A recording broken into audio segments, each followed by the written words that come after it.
皆さんこんにちは。指揮者の木村幸太郎です。今回は僕の収入の話をします。僕は指揮者として活動した収入の他にバイオリンやビオラを弾いたり、生徒さんへのレッスンをしたり、音楽ホールを経営したりして収入の幅を持たせながら22歳から現在に至るまで活動しています。収入だけでいくと日本の平均年収くらいです。レギュラーとしての収入は僕が運営している教室のレッスン費です。バイオリンやビオラの他に指揮、演奏上達法、音大受験者志望者コースなども教えています。だいたいいつも10人以上の生徒さんに毎月レッスンをしています。多い人では毎週、平均すると皆さん月に2回は来られます。あとデパートやショッピングセンター、学校や幼稚園、医療施設、老人施設などでのバイオリン・ビオラ奏者としての仕事が月に平均して3本から4本あります。毎年ではありませんが、ロシアでのツアーに行くと1ヶ月滞在することもあり、ツアー中は2日に1回くらいのコンサートのペースなので、1ヶ月働くとまるでボーナスが出たような感じになります。今撮影していますこのグローバルホールは僕が所有しているのですが、貸しホールとしての収入もあります。このように僕の収入源はいろいろあるのですが、毎日8時間以上働く一般的なサラリーマンと比べると時間的な余裕は随分あります。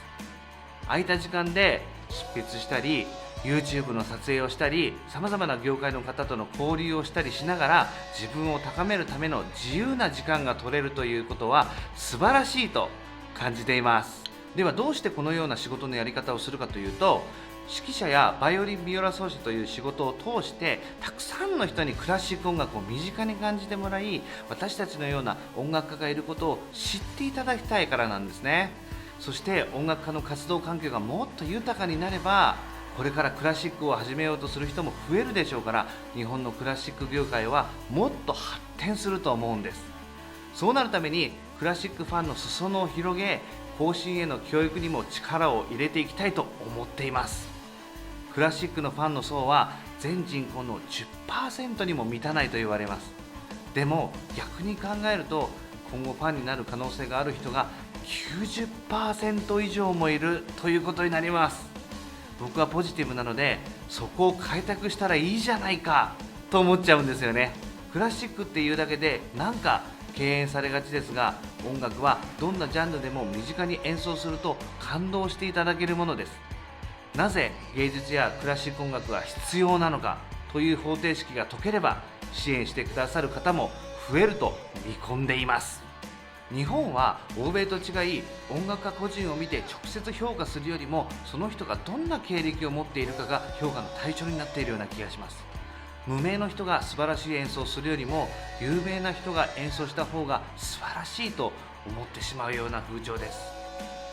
このように日本では名が売れてないと活躍しづらい環境です。しかし無名でも素晴らしい音楽家は九州、福岡にもたくさんいます。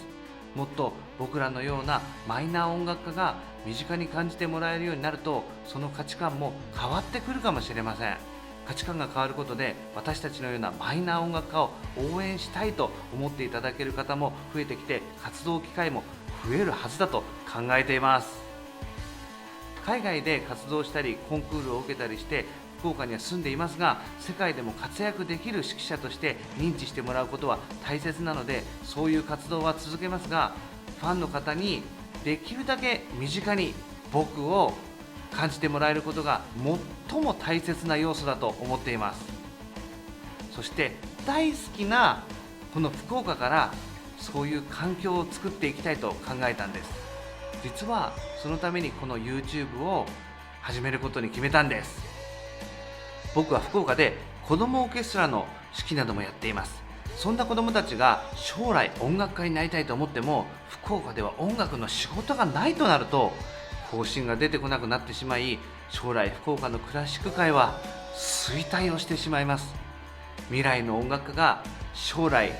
のびのびと仕事をできる環境を作っておかないといけないという思いが僕の原動力になっています。音楽家ではなかなか食べていけないと言われますが、ここ福岡は音楽だけで食べていけるんだと思ってもらえるような、そんな環境を作るべく頑張って活動していきたいと思います。次回はロシアでの活動についてお話ししていきたいと思います。最後までご視聴ありがとうございました。さようなら。